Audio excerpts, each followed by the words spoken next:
1940 में ब्रिटिश सरकार नेताजी सुभाष चंद्र बोस की बढ़ती लोकप्रियता और उनके क्रांतिकारी विचारों से भयभीत हो गई थी। उन्हें कोलकाता के एल्गिन रोड स्थित उनके आवास में कड़ी नजरबंदी में रखा गया। चारों ओर पुलिस का सख्त पहरा था। किसी से मिलने जुलने, पत्राचार करने और बाहर जाने पर पूरी तरह रोक लगा दी गई थी।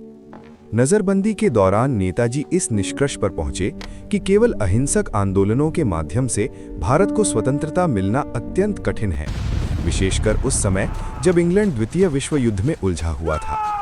उन्होंने निश्चय किया कि भारत को सशस्त्र संघर्ष के रास्ते ही आज़ाद कराया जा सकता है।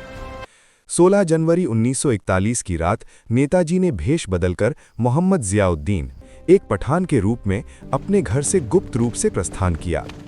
कुछ विश्वसनीय साथियों की सहायता से वे कोलकाता से होते हुए बिहार, पंजाब, पाकिस्तान और फिर अफगानिस्तान पहुंचे।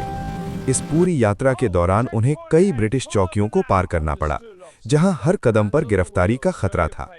अफगानिस्तान से नेताजी सोवियत संघ के मार्ग से जर्मनी की राजधानी बर्लिन पहुंचे। वहां उन्होंने फ्री इंडिया सेंटर की स्थापना की और रेडियो प्रसारण के माध्यम से भारतवासियों को स्वतंत्रता संग्राम के लिए प्रेरित किया।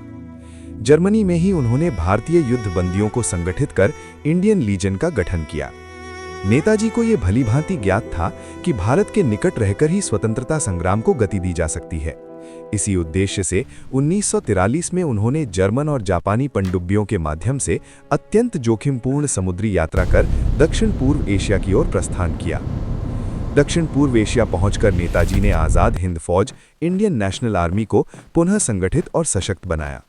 उन्होंने आज़ाद हिंद सरकार की घोषणा की और अंग्रेजों के विरुद्ध युद्ध का उद्घोष किया।